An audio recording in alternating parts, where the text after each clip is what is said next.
Ready? The stage is yours. You can go. Good morning. And yes, it's still morning.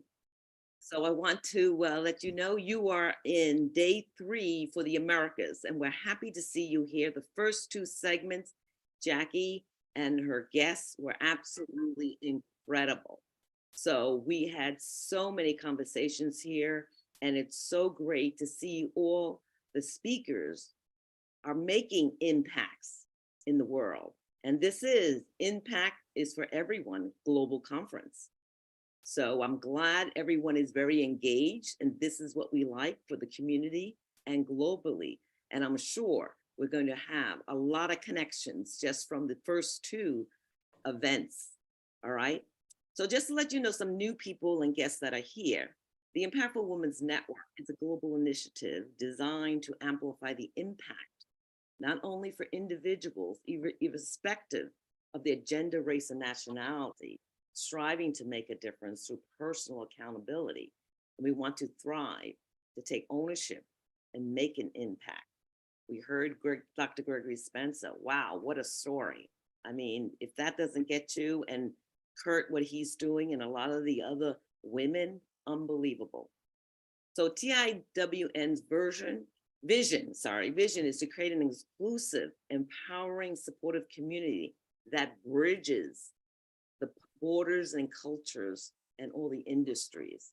We have so much to share, all of us, that, I mean, I've learned a lot here just with the first 2 segments, and you're gonna learn a lot in the women's section that I'm moderating.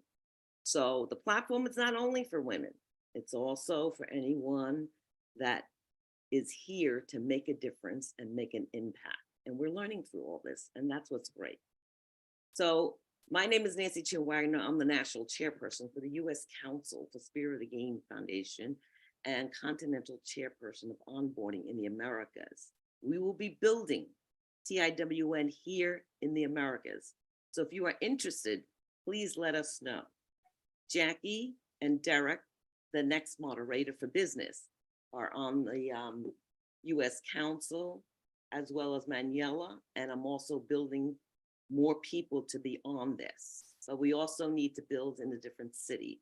So I welcome for anyone to letting us know and get you on board, because this is something that's already started, and Jackie started the ball rolling. So we got things going and we got conversations going, because we have so much to discuss, and this platform is the platform to be on. It's a resource for networks. All right, it doesn't replace your networks. It's a resource. As you can see, look at all the people that we have here giving us information that we can share. I have already people in Canada set up. Giovanna, if she's still here, is here. And we also have the US and also Latin America, South America, and the Caribbean. So we hope that you will all participate, because there's a lot to learn, and to unite us, it's gonna be just awesome. So the moderators, I want to give them thanks, because they're gonna be fantastic. And so let's start on the women's section.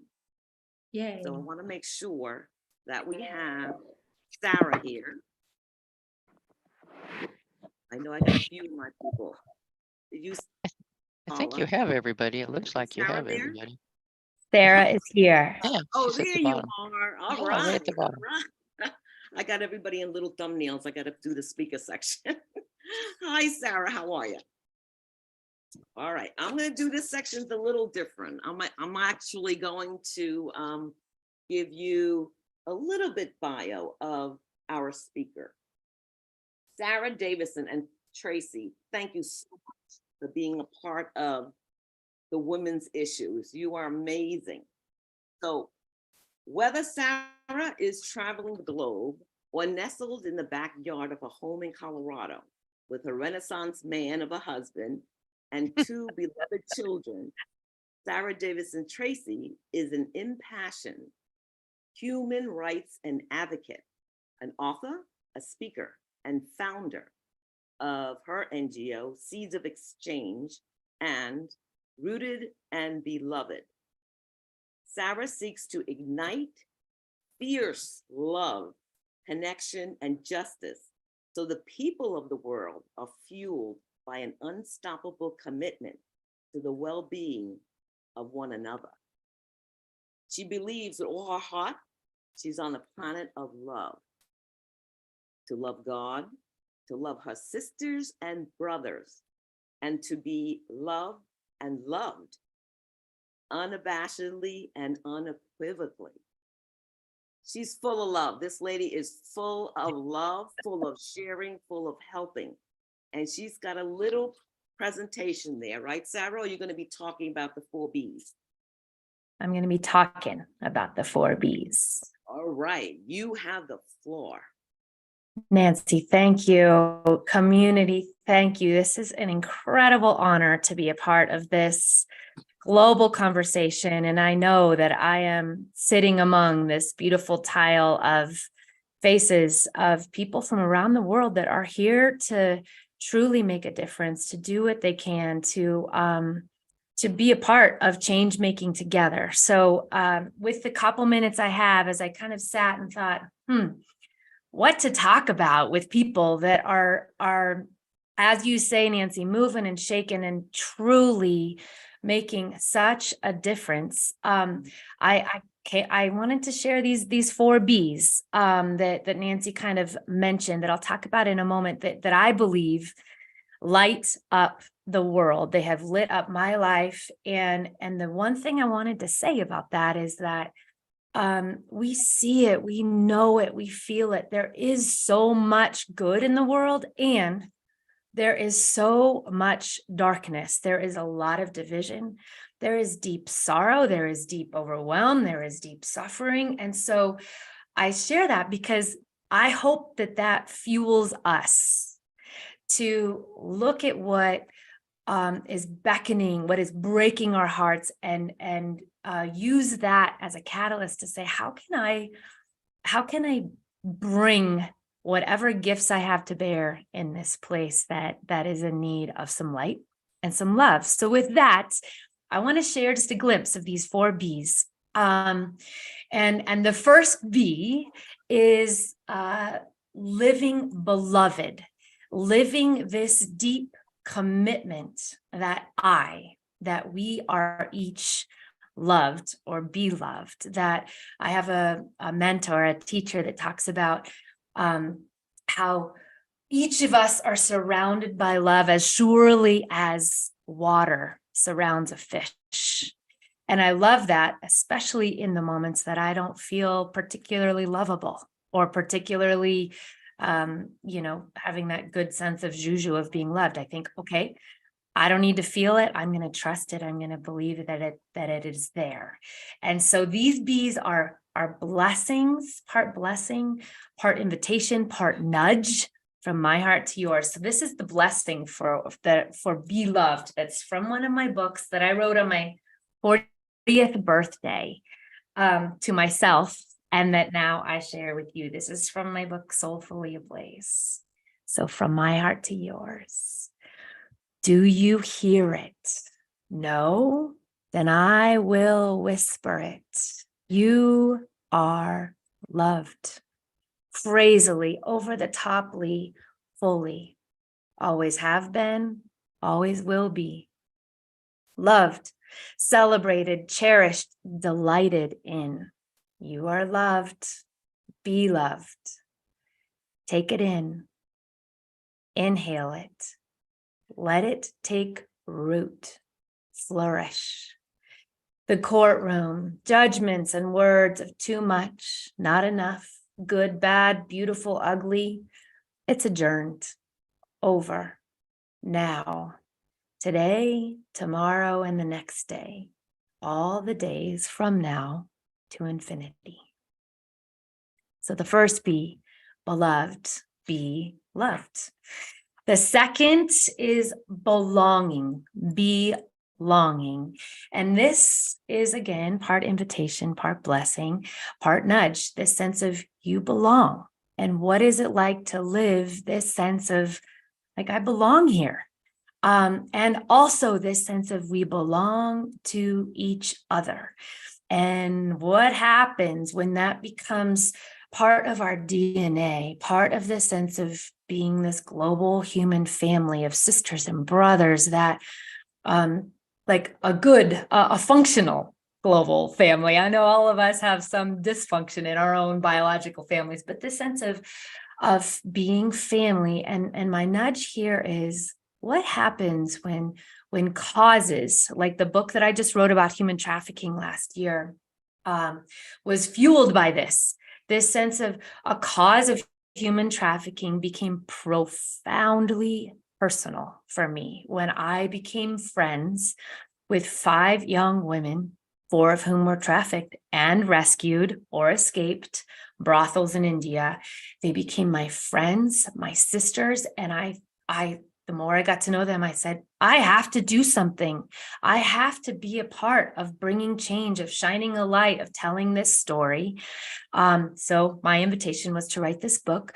But I love what happens when this sense of belonging, causes becoming personal, becomes very much a catalyst to propel us to action, to love, to care, to kind of embrace, in that kind of friendship way, but also in that very active way.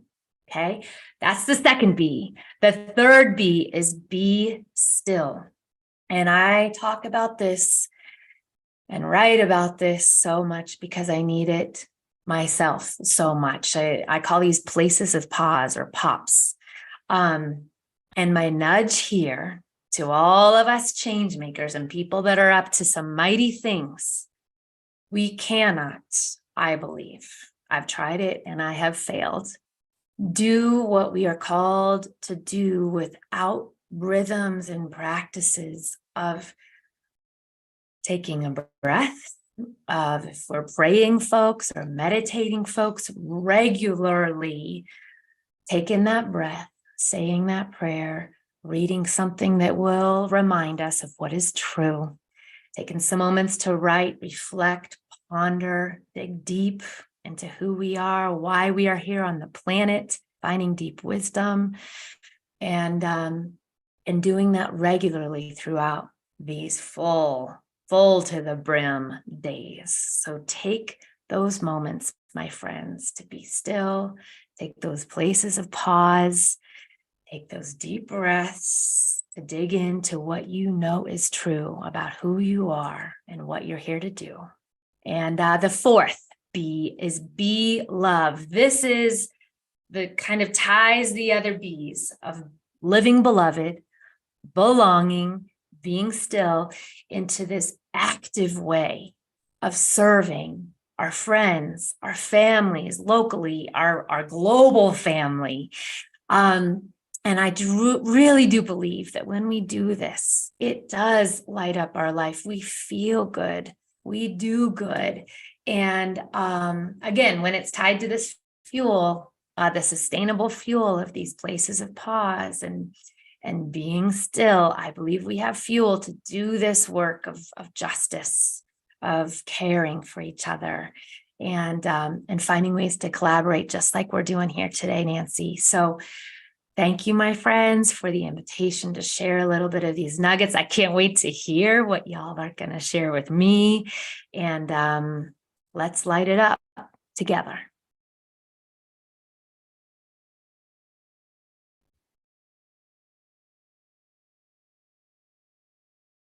Thank you. Nancy, you're muted. Nancy, you're muted. Nancy, you're muted. Everybody tells Nancy, Nancy, you're muted. Always. Okay. Beautiful. Nancy, you're muted. Thank you, everybody. You're all looking out for me. I appreciate it. Okay, the first one is blessing. Okay, 2 was belonging. And that's a big thing, belonging, yeah, for a lot of people. Be still. And the 4th one was? Be love. Be love. Be loved. Be loved. Awesome. That's what Dr. Spence was saying, loving the kids. Right. I think sometimes we tend to not think about this because all of us are really busy in life. All of us is busy and get distracted with listening to a lot of different areas and things that pulls us away from a lot of stuff. One of the questions I want to ask you, probably two right now, is number one is what quote, right? What quote or phrase do you think you can share with us that puts you on your path of what you're doing right now? Hmm. Good one. Good one. Is that Nancy. one for me, Nancy, or is that for the whole group? No, that's you. Okay. So, you right now. So, yeah, I will say for me, I had the incredible honor to go to India when I was 15. And it put me on a trajectory. I got to go work with Mother Teresa's Sisters of Charity in Calcutta. And Mother Teresa has always been a mentor, soul sister of mine, if I may be so casual about a saint. And her quote that talked about being a little pencil in the hand of God, writing a love letter to the world, has been has literally felt like it was a seed planted in my heart that just keeps growing, and for a couple reasons. Number one, it reminds me to be humble. Sometimes I think I have to be the Sharpie, or I have to be the, do the big, bold, and sometimes it's actually for me about being a pencil, doing what might seem little or small or insignificant, but doing it with great big love and a sense of enoughness. If all of us are little pencils, the story that we can write together is quite extraordinary. And for me, it's connected. I love that because it's connected to God. I am not God. It's not up to me to save the world. It's up to me to be the one of the many pencils that I think God hands out to all of us to write each of our unique stories, and to do that, yes, with joy, with boldness, with courage, but also humility. And that's the pencil part for me. That's wonderful. That's a good analogy. You can physically think about that and how it's and you sharpen it every once in a while. You're learning from everything. Am I right? And being able to do what you do.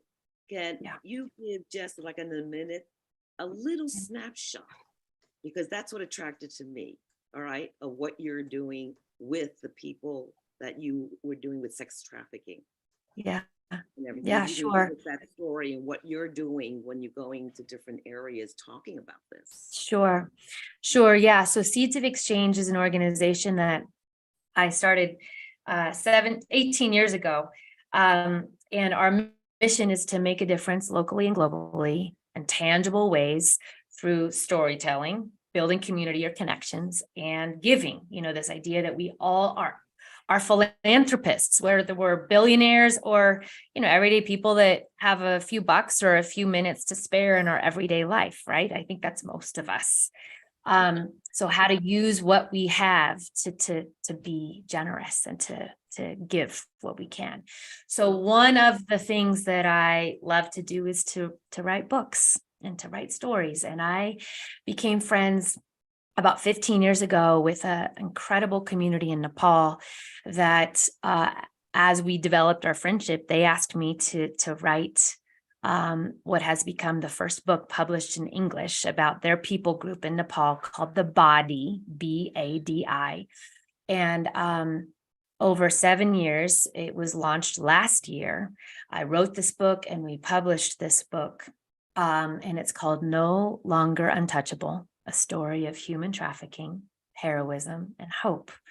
And it's about a community of people that until this generation, when you're born into this body community as a girl, you are trafficked, whether you stay in village brothels in Nepal or you are sold to traffickers that take you outside of Nepal into mostly India, but brothels all over the world.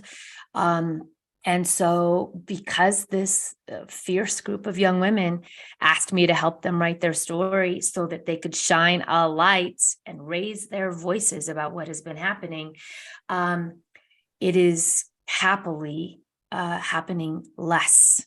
The president of Nepal heard about our book and it actually helped us launch the book in her presidential palace in Nepal. And we are working kind of from the top echelons of leadership in Nepal, all the way to everyday human beings like us that are saying, you know, we are going to change this and we're going to do what we can to spread awareness, to share this story, to donate funds, and to use our tools to wield justice so that all are free. That's Yeah. incredible. That's incredible. Thank you. I so say much. wow every day I do this work, Nancy. It is No, wow. It is wow. And you're Yeah. actually going and discussing all this with everybody. So that's awesome. That is Thank awesome. you. And I know you probably get a lot of questions and I know you're limited in time, but if you can stay a little longer for Yeah. the next, well, take a break and then come back, and you know, if you want to for the last hour, because you're probably going to get some Q&As for all our speakers if they can return. Thank I can see the nods and everything here from the people that, yes, they would love to make connections. And if you can put your Yeah. connection information on the chat, that would be great. I will do it. Okay, thank you. Thank you, sister. Now, you're welcome. You're welcome. Dr. Carla Ionescu, she's next. There you are. Okay. So Dr. Carla is a Romanian refugee. She escaped the communist regime with her family when she was 10 years old. She's also an adrenaline junkie, not in the way you probably think drugs and stuff, but a general junkie, an animal lover, and she loves to ride motorcycles. And she's a born storyteller, and she rides her motorcycles pretty fast.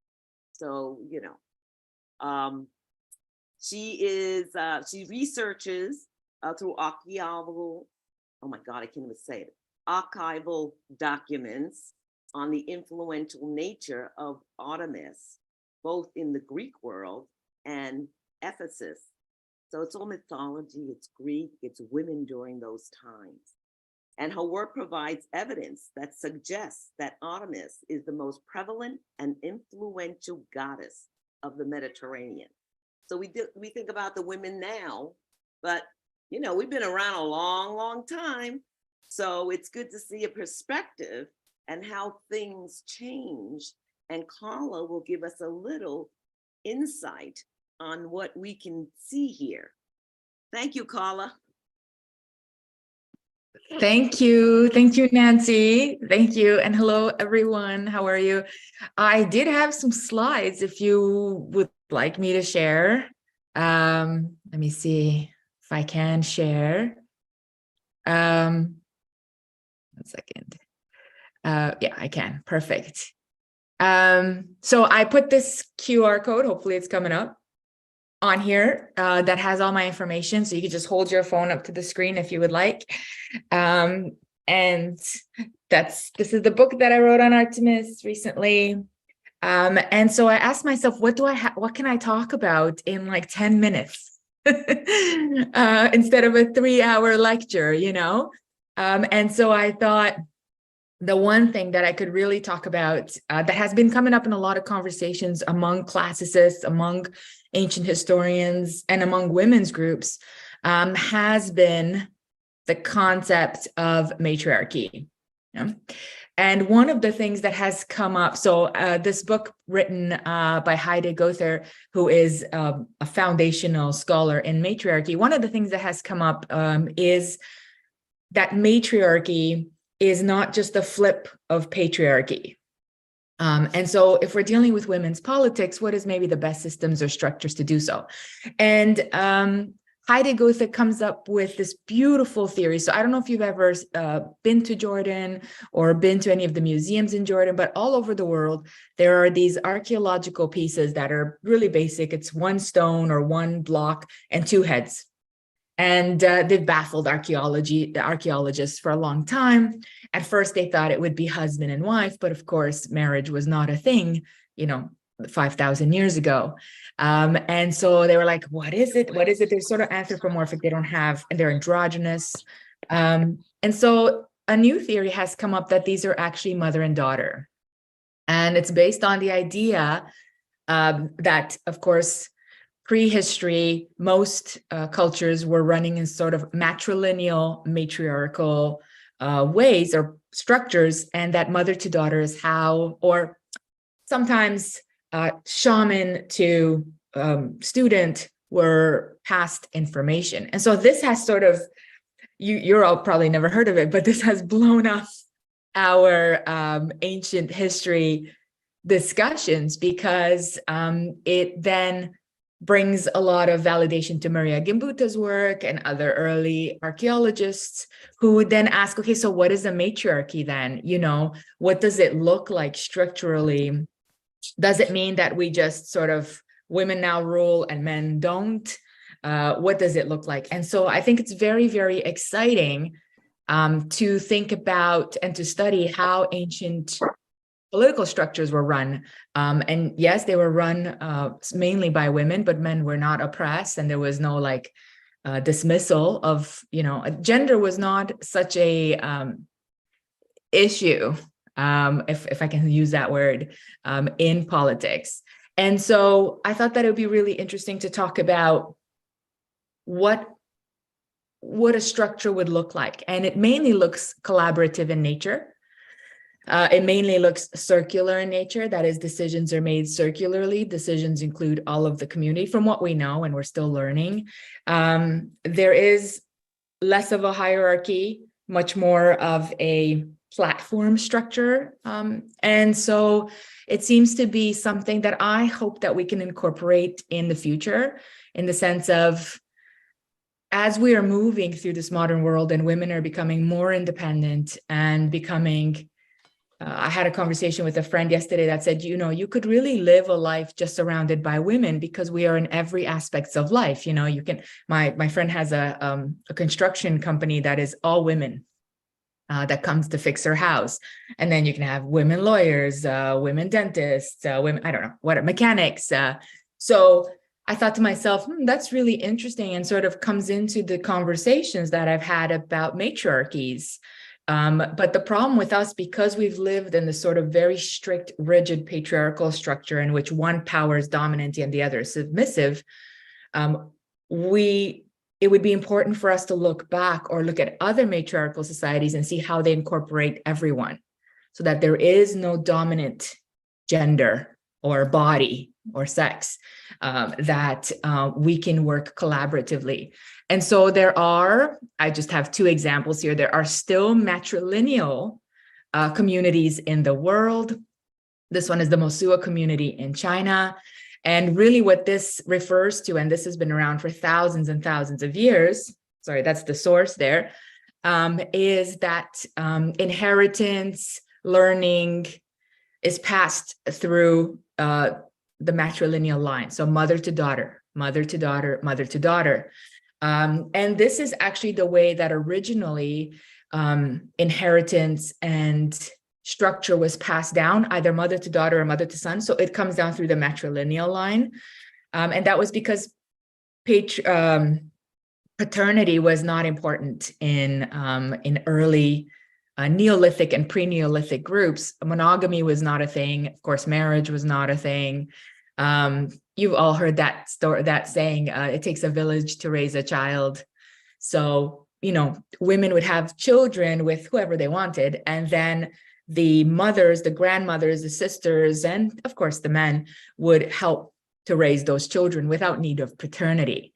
And so I thought that was really interesting that they are still around today. And also there are matriarchal society in Gambia.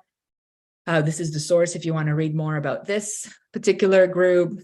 So we have, the reason why I use these two is that we have actual structures still in place today that we can look at and then see if any of those collaborations and those systems are transferable to other systems that are perhaps more capitalist in nature, or certainly more patriarchal in nature.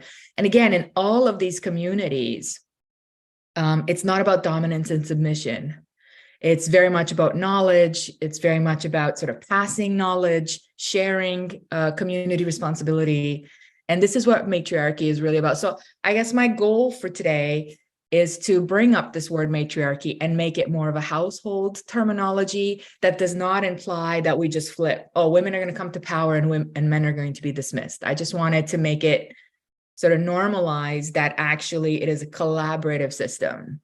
And it's a system that has lasted thousands of years in some places. And it's a system that I think we can use moving forward because we really run out of systems to use politically and economically. It seems that way. And so there is a movement of telling some of these stories. Thank you so much, guys. There is a movement of telling these stories. There's a movement for women to, and this is what I do through the Artemis Center. I am starting to post more and more courses on some of these histories because I'm finding that a lot of women are coming to me and saying, I want to learn more about the way we used to live and how we lived in a more collaborative sort of a more collaborative society or community. And then I want to know how maybe we can implement that in my community or my town or my whatever.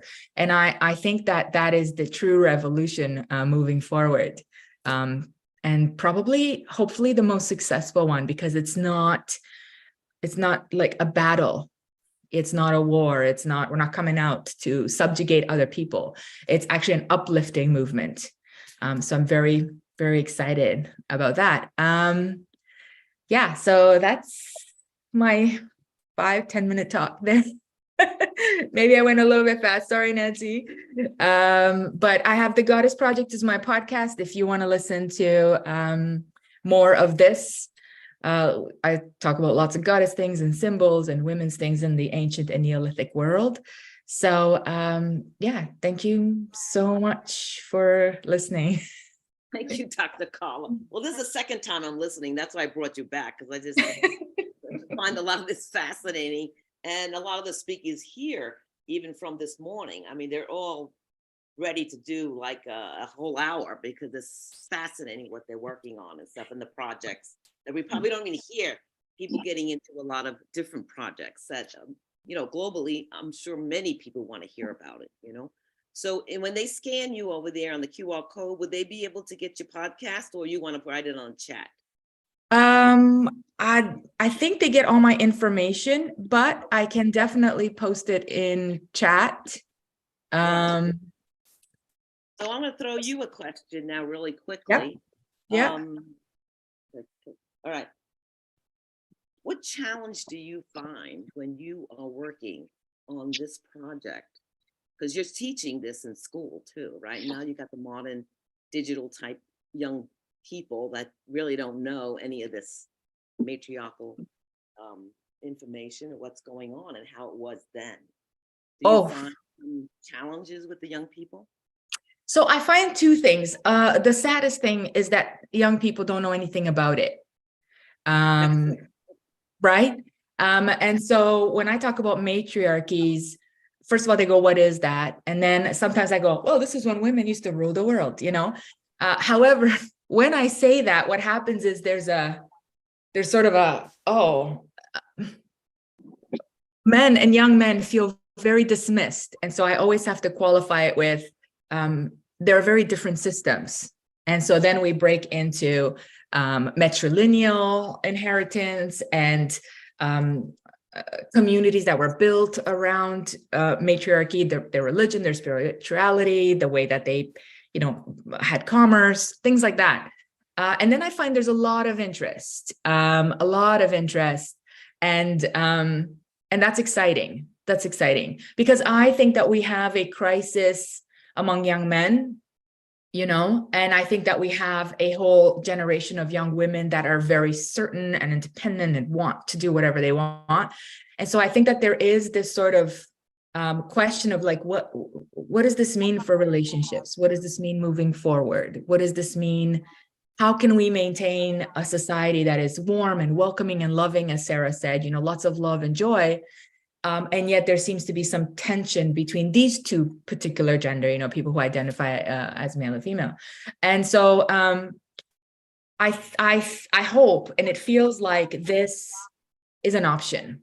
And I think at first, like I said, there's a bit of a resistance, like, oh man, another system, but now women are, you know, on top. And I'm like, no, it's not quite like that. And when we break it down, it feels like they're more like, oh, that might work for me, you know, but there is resistance because of toxic masculinity, to be very honest. There is resistance because young men are taught, you got to be a man, you know, and the ancients or pre-Neolithic people did not have that pressure, nor men nor women. There was no gender expectations based on your sex or your performance. And so I find that's a challenge, because that we have to come to it as a community. And I think it has to start young, where we emphasize compromise, where we emphasize sharing, where we emphasize gentleness for boys and girls.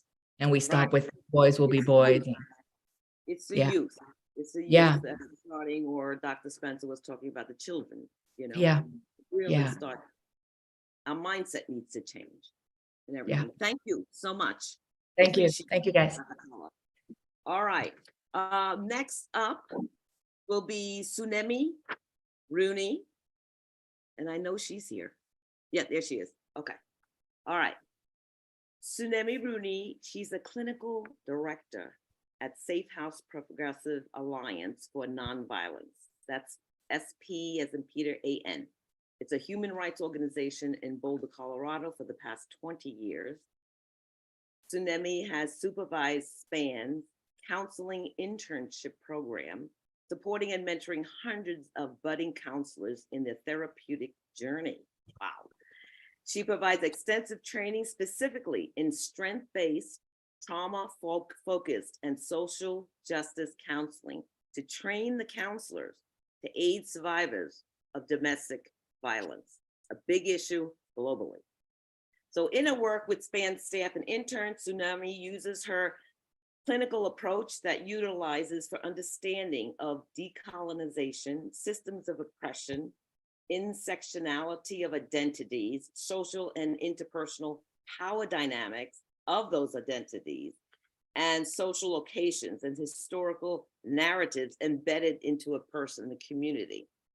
That's pretty deep words over there, Tsunemi. But more importantly, she's got deep connections and commitment to community-based organizations, particularly those serving marginalized populations. So she has, she's got so many awards here, I can't even say it all. But I know about SPAN in Boulder, Colorado, and it started very small about domestic abuse with women, and it has grown so much. So, Tsunemi, you are on. Thank you, thank you. Okay. So then I'm just wondering, I have a question for that. How come everybody has a nice spirits of the game, foundation background, and I don't? Well, because What's up with Tsunemi that? probably did not see your email from Annalyn, who's Great. fabulous. Yeah, And sure. who's on here. Wonderful. She did it and sent it out to everybody with. Oh, yeah, photos great. and Thanks a lot. Okay. Okay, fine. Yeah.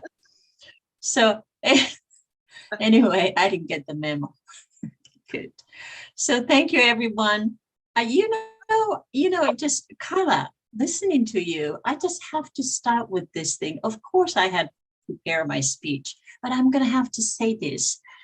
Matrilineage is exactly where I come from, because I come from, the Ryukyu Island, is Okinawa Island, southern part of Japan. That's where I grew up.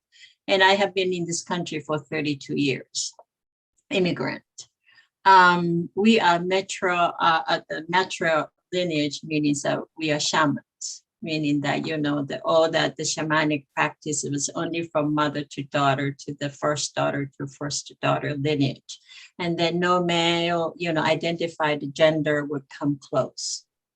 So that's how we are, passed on. So why am I here so far away as a first daughter? I escaped.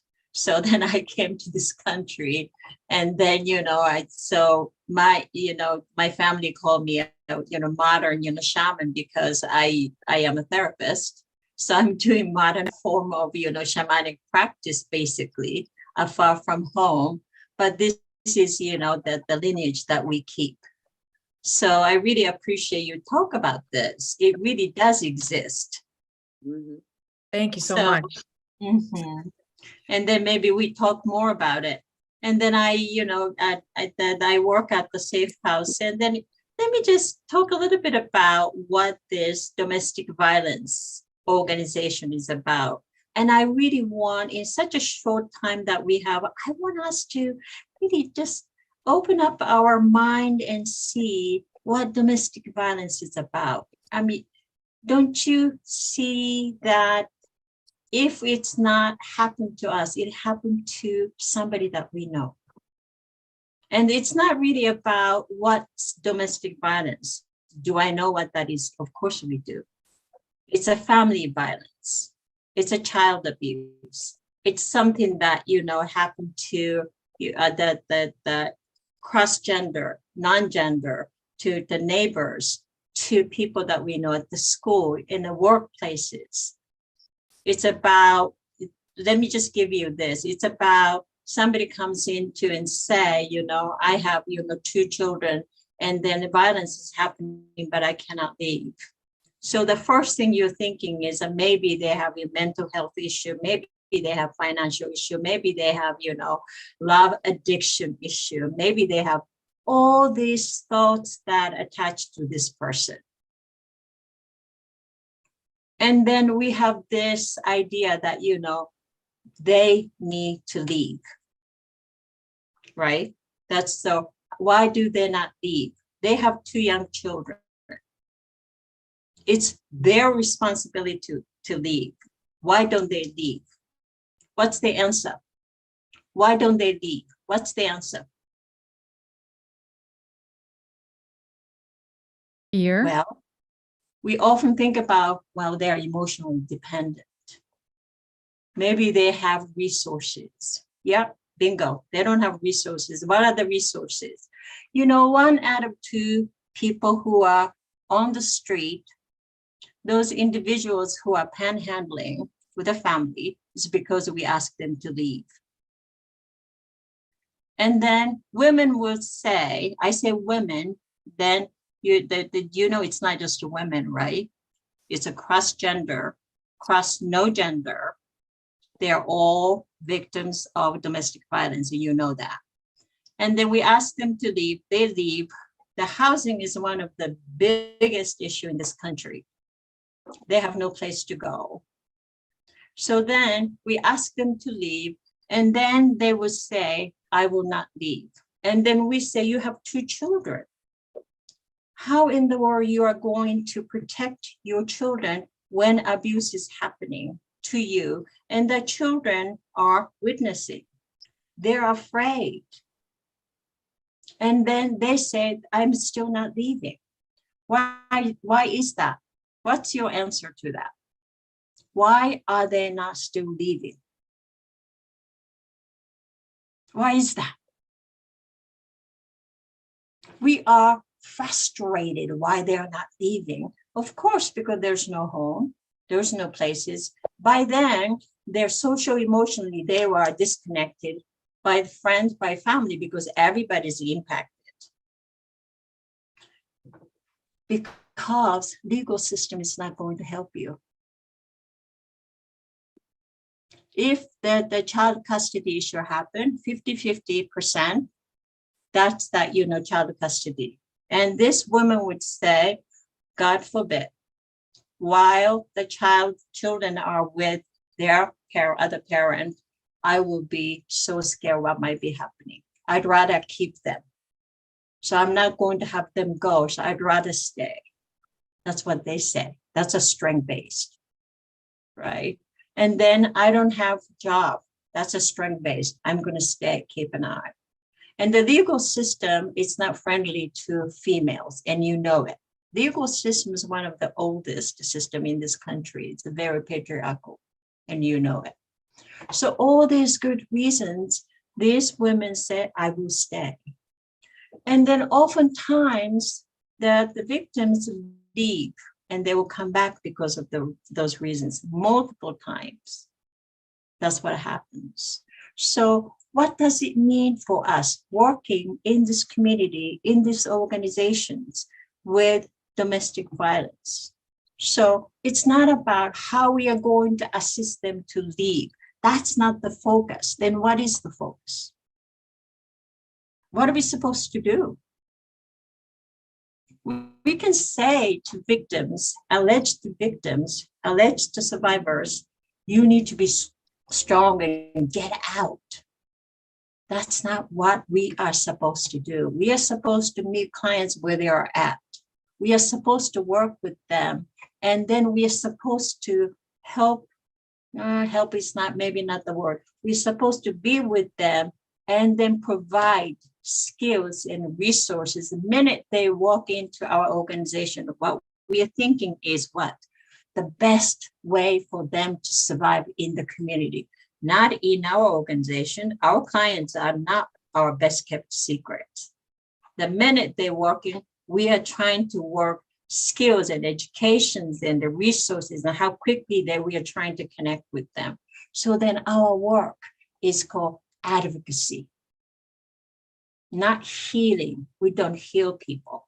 Healing almost as if completed. It's a process. We don't heal people. We work in collaboration. It's a teamwork. So the minute they walk in, we are trying to figure out what's the best way, what's the best community resources, what's the best systems approach we will take. And then we start connecting with them. While we're doing connecting with them, we start working together as a team. And then we all know this, that best medicine in here is what? Relationship.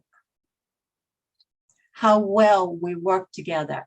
And the best healing, best work is how we gain trust with each other. That's what we do at SPAN. So that's in a nutshell. I can talk more about how we do what we do, but that's that. So I'll take any questions. My Thank gosh, you know me, I prepare about 100 pages for this, I'm like a not gonna master's imagine, thesis. Sammy, that you- And I get sick of it. I said, oh, You need I'll take a whole questions. hour, and I know there's a lot of people here that probably want to ask Mhm. a lot of questions, especially overseas and a global thing. But we're going to save our Mhm. questions to the next hour. Well, Sure. next hour is business, but it's after that one is where we're going to do our golden nugget hour, which is going to be where speakers will come back and actually have a Q&A with some of the people that we have. Well, So this way we So can get- before you go there, Nancy, Sure. before you go there, I have to say this. Yes. You know, I live in Colorado. Do you know what it means? The Nuggets. The Nuggets. We are Denver Nuggets just won the championship, Western Championship. We're going to national. We're going to win for the first time in history. Fantastic. I know, I just have to say it and we can move on now. Well, if we had a lot more sports people here, they would be doing Yes, this. yes. But I know it's a big thing over there. Yeah, it is a big thing. Mhm. Thank you, Sanemi. Okay, my last person, and I'm looking forward to hearing about her. So you can mute and we'll get Stephanie on. Stephanie here? I'm sure. I'm here. Okay. Love your colors. Very bright for spring here now. Yes. Okay. Thank you. Stephanie is with Safe Kids Now, the national network to strengthen the families, the neighborhoods, and the communities. And this, I'm sure, could be a template for overseas as well. So Stephanie authored Alternatives to Fear, Guidelines to a Safer Neighborhood. I'll put that on the chat later when she's talking. And she also wrote a book, Empowerment Parenting, because you know how important his parents are to children. And we need parents to raise their kids to be resilient, so they get happy, they're self-reliant adults. She also talks about empowering those parents to help children develop a 3 C's. And I'll let her talk about the 3 C's and what she feels to make good choices for the future of our children and keep them safe. Stephanie, all yours. Well, first of all, let me thank Jackie for inviting me here. I love this conversation. And thank you, Nancy, for introducing me, because we have a huge problem, as you know. I think what we're all trying to say is there is love out there. There's a lot of good people out there, but there are a lot of kids in trouble. I looked up some statistics, and in worldwide, 1 billion children are abused mentally, physically, and sexually every single day. That's inexcusable. We can change this. And in the United States, we spend $220 million a day on child abuse and neglect. That means we've got a huge problem. And I appreciate what everyone has said, because there is so much love out there, but we're not giving it to our extended families, neighbors, and children around us. One of the reasons I got into this was because I was abandoned in Mexico City at age 15, and I didn't speak the language. Now, think about it. If you're abandoned in a foreign country and you have no one to talk to, who do you turn to? Well, I heard my grandmother say, because I grew up in a very dysfunctional family, like a lot of us did, unfortunately, and it's generational. But I heard my grandmother, she said to me one time, because we never went to church, never experienced any religious, family type of information. But she said to me, if you ever have a problem, you can always turn to God. Well, what we've got going today is we have a spiritual crisis in America and around the world, that we are abusing so many of our children, and we don't seem to have the tools to be able to actually help our children. Instead of what we're doing in many families is abusing our children. No wonder there's so much violence. Think about it, because when children come out of families, they can be mad as little hornets. If they've been abused over the years, starting as physically, mentally, sexually abused, any of those abuses takes a huge toll on children. So as a result of that, and I worked with the homeless for 5 years because I didn't know what they didn't know. And they taught me what I needed to know in order to write the book, Empowerment Parenting, because those were the things they never learned as children. Basic information. And you can probably see over my shoulder the books that I have written. So I've written 5, but anyway, the important thing is that children need to have guidance, they need tools, they need to understand they are spiritual beings. One of the things we haven't helped kids understand is they are not born a blank slate. They're already born with imagination, they have intuition, they have creativity, they have insights, they have instincts to keep them safe if they learn to listen to their own inner spirit. They have hidden talents to be discovered, and they have a self-protective conscience, which can keep them safe and healthy. We're not talking to our kids about any of that. All we're doing in some families is abusing them. Now, how do we get past that? And how can you and I and all of us help our families grow stronger? Well, that's going to start in the neighborhood. Years ago, people knew each other in the neighborhoods. COVID has isolated children, and today we have a huge problem with the social isolation that has taken a toll on our children. Right, I just saw a statistic that said 90% of the kids have had some adverse effects from being socially isolated. And one of the speakers said 22% of our children don't even, in the United States, don't even want to leave the house to go back to school. Okay, how do we turn this around? Because this is not acceptable and it can be changed. Well, families need neighborhood support to create a caring community which can prevent social isolation and put a check and balance on youthful behavior. Now, there's nothing new about that. We used to have community.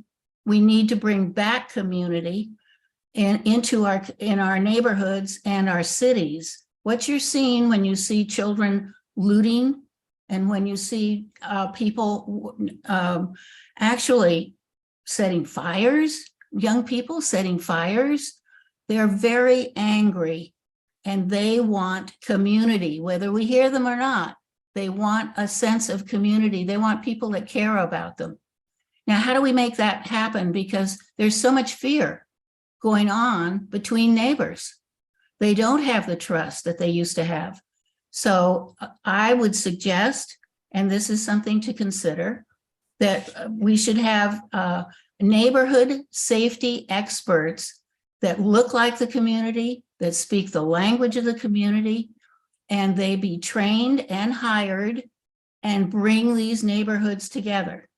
It can be done. I've done it myself. I was a coordinator for our county in California, and people are very enthusiastic. They don't want to take a leadership role, but they want to have some help on getting together. In these abusive homes, if you stop the social isolation that's going on in some of these homes, you can actually be protecting our kids because the neighbors know each other. They talk to each other. I've had people in neighborhoods saying, you know, I talked to my neighbor about what she was doing with her child. And she said, yes, I don't want to hit her, but I just am so angry. So they needed that support system around them. Our families don't feel supported today. And they need to have support if we're going to change things in a real way. Our cities are so racked with violence. How many kids are killed in Chicago? You can look it up yourselves. How many kids are killed in Detroit, in New Orleans, it doesn't matter. In every city, we have violence. But what does matter is that we take responsibility and start spreading the word that we can turn this around. I've written books called Adopt a Block. It's behind my shoulder here. And that makes it very easy for people to adopt a block. We have a book called My First Steps to a Safe Neighborhood, because I know many of us are thinking, well, I know some of my neighbors, but I don't know 10 people down the block. I don't know the kids on the block. We've made it super easy for anyone to take that first step. For example, ask 3 questions, go door to door, pick a friend to go with you, and just talk to them and say, ask 3 questions. What is your biggest concern in this neighborhood? Have you been a victim? And people will tell you, they'll start a conversation. Some people might even slam the door in your face. It's okay, move on. And the 3rd question is, will you help? And the people that say, I will help, bring them together and plan an event, some kind of event, maybe a get together or a block party or something during the summer. But we need to spread the message that this is doable. It's how we get all people involved. I've been working, we have a national network of people at safekidsnow.com, and they're all doing individual things and wonderful things and helping children. But we need everybody involved here. We need a huge network of people to say, you know what, I can take this neighborhood back because it's our responsibility. And let me just say, the national average before COVID was 2.4 police officers for every 1,000 citizens. So it doesn't even make sense to assume that the police can keep you safe, even if they hire 100,000 more cops. It's not going to change anything. What does change is the fact that we, as the community, have gotten involved at our neighborhood level, and we're starting to make that change, one neighborhood at a time. So I'm going to use the quote because I know Nancy had asked for a quote, and I have one here by Frederick Douglass, and he says, "It's easier to build strong children than to repair broken men." So if you have any questions for me, I'd love to talk to you about it. Okay, it's easy to build. I love that quote that you got here for, hold on one second, there's people coming in. Easy to build strong children than, To repair broken men. okay. Oh, another reason by, like you said, work one neighborhood at a time. And this is what we're trying to build in the Impactful Women's Network, is to build in the cities in person. So we have a safe place for people to talk about these things. Have these Right. little events like you were talking about, to be out there and being able to, oh, hold on a second. And being able to be out there, to be working with these groups and asking them, what do you need? How can we help? Kind of That's the right. questions that you were just asking, right? And Yes. do you find, one more question, I got 2 minutes. Do you find that there are cultural differences when we talk about children in different areas? Or would you say that this is a template that can be available to be helping others, what you're doing here in the States? Because it's a global community, and this is what some of the things that we need to be sharing with others. And this is what our platform is about, that we want to build here, the spirit of the game in local communities. But do you see that there is any, cultural changes that we can do outside of the United States? Well, yes, there are always cultural differences, but Right. as we've all said, it's all about relationships. And relationships are critical for family support, and especially for children's support. And that's something that anybody can do. And we all know that community makes people feel they belong. When you have social isolation like we have today, we're in big trouble here, because there are children that don't feel a part of anything. The suicide rate has increased 60% among teenagers. It's shocking how social isolation is taking a toll on our kids and our families. So as a community, we need to take bigger steps and start talking about how important it is to spread the love that Sarah is talking about, but it starts with us. And, we can do our individual work, which is great, but we also need to, talk to our city councils, talk to our elected leaders. They could promote more things in our communities, more activities. Go to your city council meetings and talk to them about how important the neighborhood is to creating safer kids for our future. So when that happens, you're going to see a lot of positive change happen. Wonderful. Thank you so much. I really appreciate it, Stephanie. And you're in Las Vegas, so we're going to meet for coffee and continue our conversations, okay? And I want to get back to the gallery, see everybody here, and be able to, oh, Giovanna stayed. Can I just mention a few things? 1 minute, Derek. So we have some of the people that are in the spirit of the game for TIWN in the Americas. And I want to point out Giovanna. And we'll make sure next time all our people will have our background so you can like tune into it. Giovanna Souza, she's in Winnipeg.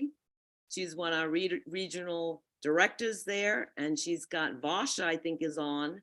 And she has Teresa. So they're starting to build there with networking. And she just loves what we're doing right here. And because this is what it's about, it's learning. Our fabulous Anna Lynn, she's there. Her mouth is covered with a name, but she's there. She is, big smile. She's done so much work, and she's working with the websites, and she's working with everything that's here. We appreciate Jacqueline and Derek, and I think Dr. Khalil is here too. They're awesome people, and I always like to recognize the people that are behind the scenes that sometimes we don't have here.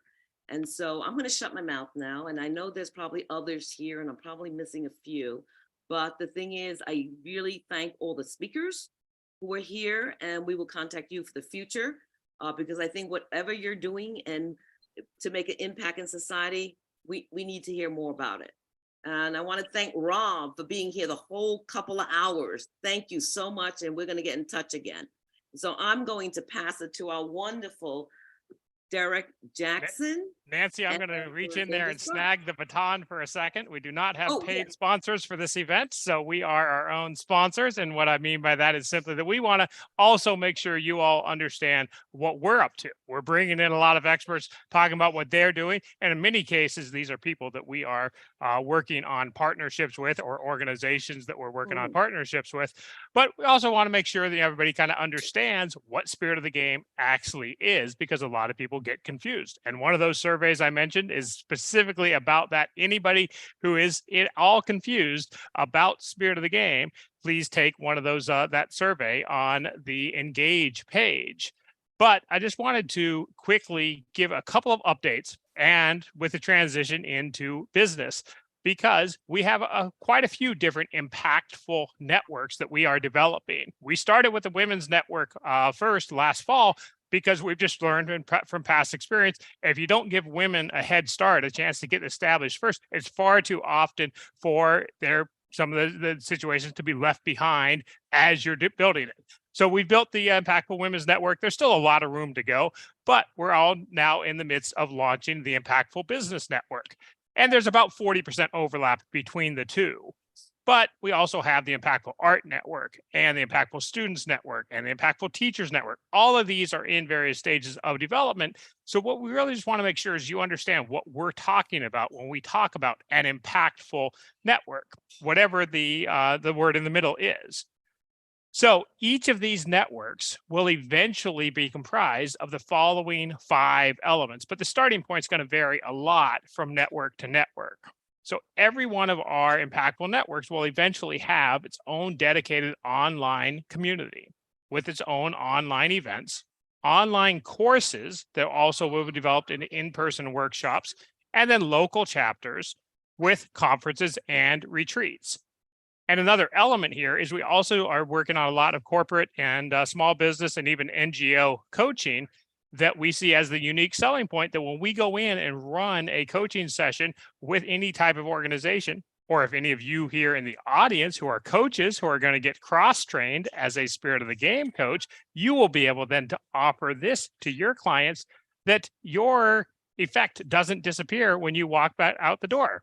That while you're going through that, you'll be able to refer people to that. Like, oh, you really liked that segment of the training. There's a retreat coming up where you can dive deeper into that in 2 months. Oh, you really liked that one. There's an online event next week on that topic. Oh, you really like that one. You should join the community because there's a really active forum on that specific element. Oh, guess what? We have a local chapter, and there's 3 or 4 people in our local chapter that are super passionate about that thing you just hit on.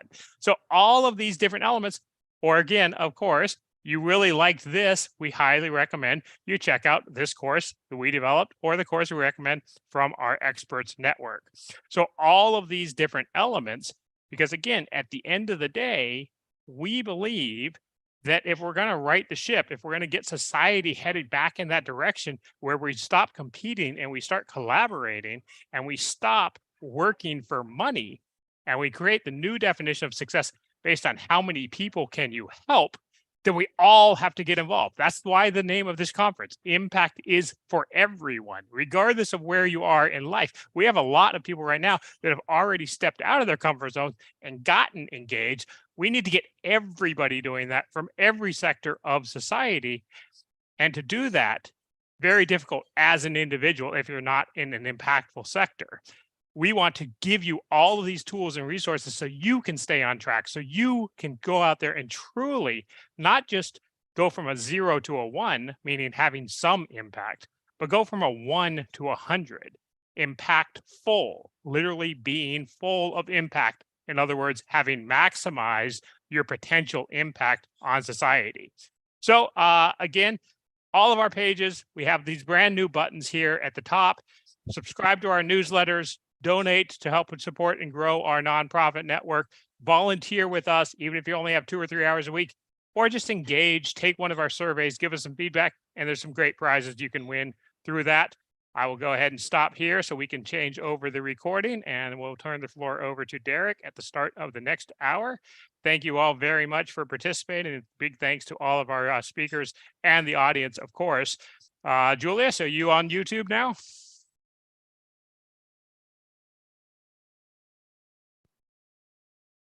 I'm here, not sure if you can hear me. Yes, can you go ahead and switch us over for turn off this recording and get the next one started for our 4th segment of the day? Good, just give me a second. Nancy, you want to introduce Derek at the start of the next one, or do you want to just let him get going because we're a little bit late? Okay. Derek? It does not let me stop the YouTube recording. I didn't start it. That was Just let us know when Simonetta. it's on. Okay, Who's let our- me try something. Wait.